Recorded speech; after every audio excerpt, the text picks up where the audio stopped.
Hello दोस्तों, स्वागत है आपका हमारे YouTube चैनल पर जिसका नाम है लाइफ विद साइकोलॉजी। कभी कभी इंसान का दिमाग इतना तेज होता है कि वही दिमाग उसकी सबसे बड़ी लड़ाई बन जाती है। अ ब्यूटीफुल माइंड यह सिर्फ एक जीनियस की कहानी नहीं है, बल्कि एक मेंटल इलनेस, रियलिटी और रिकवरी की गहरी साइकोलॉजिकल जर्नी है। यह एक प्रेरणादायी और भावनात्मक फिल्म है जो जॉन नैश नाम के असाधारण गणितज्ञ की सच्ची कहानी पर आधारित है। यह फिल्म सिर्फ दिमाग की तेजी नहीं, बल्कि मानसिक बीमारी, प्रेम, संघर्ष और उम्मीद की कहानी है। जॉन नैश एक ब्रिलियंट मैथमेटिशियन है। उसका दिमाग नंबर, पैटर्न और लॉजिक में जीता है। फिल्म की शुरुआत जॉन नैश के कॉलेज के जीवन से होती है, जहां वह बेहद प्रतिभाशाली लेकिन सामाजिक रूप से अलग थलग व्यक्ति है।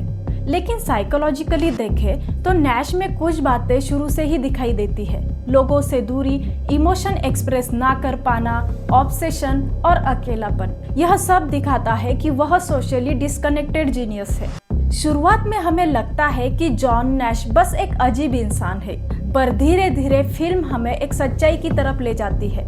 जॉन नैश को 3 ऐसे लोग दिखाई देते हैं जो असल में मौजूद ही नहीं है। पहला व्यक्ति है चार्ल्स, जो नैश के मुताबिक उसका अच्छा दोस्त है। दूसरी व्यक्ति है मर्सी, जो जॉन के मुताबिक वह चार्ल्स की बेटी है। और तीसरा व्यक्ति है विलियम पार्चर, जो जॉन के मुताबिक एक गवर्नमेंट एजेंट है। यही हेलुसिनेशन नैश के इमोशनल नीड्स का रिफ्लेक्शन है। चार्ल्स जो उसे अकेलेपन से बचाता है, दूसरी है मर्सी जो मासूमियत और अपनापन दिखाती है, तीसरा है पार्चर जो डर, पैरानोया और पावर का भ्रम पैदा करता है। नैश को लगता है कि वह सीक्रेट कोड क्रैक कर रहा है, दुश्मन हर जगह है और वह दुश्मनों से देश को बचा रहा है। नैश को डिल्यूजन है कि मैं एक खास व्यक्ति हूँ और सब मेरे खिलाफ है। और सबसे खतरनाक बात तो यह है कि उसे लगता है मैं बिल्कुल सही हूँ। और फिर हमें यह पता चलता है कि नैश को पैरानॉइड स्किज़ोफ्रेनिया है। पैरानॉइड स्किज़ोफ्रेनिया के ऐसे कौन से सिम्टम्स हैं जो नैश में दिखाई देते हैं? तो सबसे पहला सिम्टम्स है, उसे लोग दिखाई देते थे जो असल में मौजूद नहीं थे। वह उन लोगों से बात भी करता था, इतना ही नहीं, उन लोगों से बहस भी करता था। उसे डिल्यूजन है कि वह एक गुप्त सरकारी मिशन पर है और दुश्मन उसका पीछा कर रहे हैं।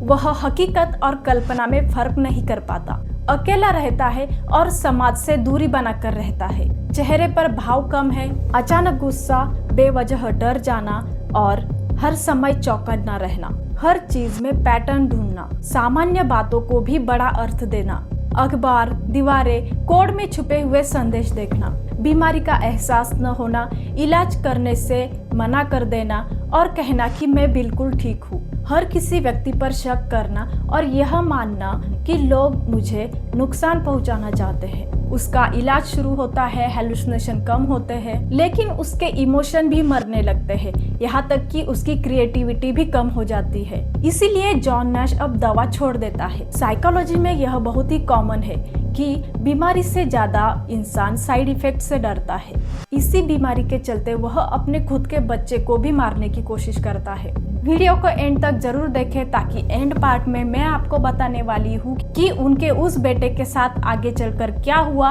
एक दिन नैश नोटिस करता है कि मर्सी कभी बड़ी क्यों नहीं होती और यही से उसे इंसाइट मिलती है।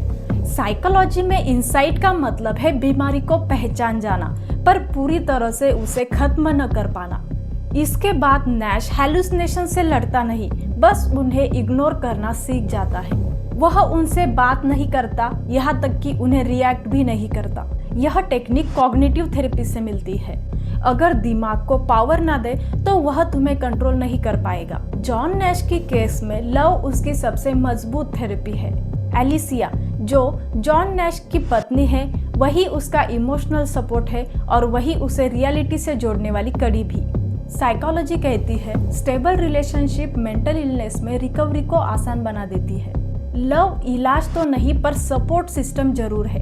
एलिसिया का नैश के प्रति प्रेम, विश्वास और त्याग यह साबित करता है कि प्यार सिर्फ समझ में नहीं, स्वीकार से भी होता है। इस मूवी में कई दृश्य ऐसे हैं जो दर्शकों की आंखें नम कर देते हैं। फिल्म के अंत में जॉन नैश को इकोनॉमिक्स का नोबेल प्राइज मिलता है। नोबेल प्राइज लेते वक्त जब वह मंच पर आता है तो कैमरा हमें बहुत ही खास चीज दिखाता है। उसके आसपास वही लोग खड़े हैं जो असल में उसकी कल्पना या हेलुसिनेशन है, जैसे कि चार्ल्स, मर्सी और पार्चर। लेकिन फर्क यह है कि इस बार वह उनसे बात नहीं करते, वे लोग उसे कंट्रोल नहीं करते, वे सिर्फ खामोशी से मौजूद है। यह सीन हमें यह दिखाता है कि बीमारी खत्म नहीं हुई, लेकिन नैश ने उन्हें काबू में करना सीख लिया है। वह अब अपने भ्रमों को पहचानता है, लेकिन उनके पीछे नहीं चलता।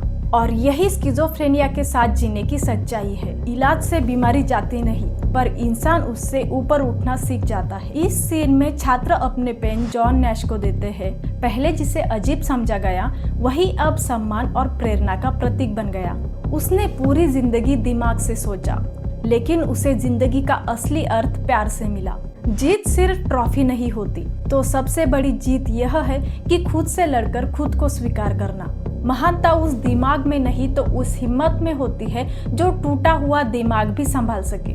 और इस प्रसिद्ध गणित तज्ञ और नोबेल प्राइज विजेता जॉन नैश की मृत्यु 2015 में एक कार हादसे में हुई। दरअसल जॉन नैश और उनकी पत्नी एलेसिया टैक्सी में सफर कर रहे थे और उसी टैक्सी का एक्सीडेंट हो गया। दोनों ने सीट बेल्ट नहीं लगाई थी। दुर्घटना में दोनों की मौके पर ही मृत्यु हो गई। दुर्घटना के कुछ दिन पहले ही नैश को एबल प्राइज मिला था, जो नोबेल के बराबर माना जाता है। जिस व्यक्ति ने पूरी जिंदगी दिमाग की बीमारी से लड़ते हुए इस दुनिया को ब्यूटीफुल माइंड का मतलब सिखाया, उसी इंसान की मृत्यु एक कार हादसे में हो गई। जिस बच्चे को उन्होंने मारने की कोशिश की थी, वह बच्चा आज भी जिंदा है और वह स्किज़ोफ्रेनिया से लड़ रहा है और वह अपनी प्राइवेट जिंदगी बिता रहा है। अभी आपके मन में एक सवाल आया होगा, क्या स्किज़ोफ्रेनिया जेनेटिक है?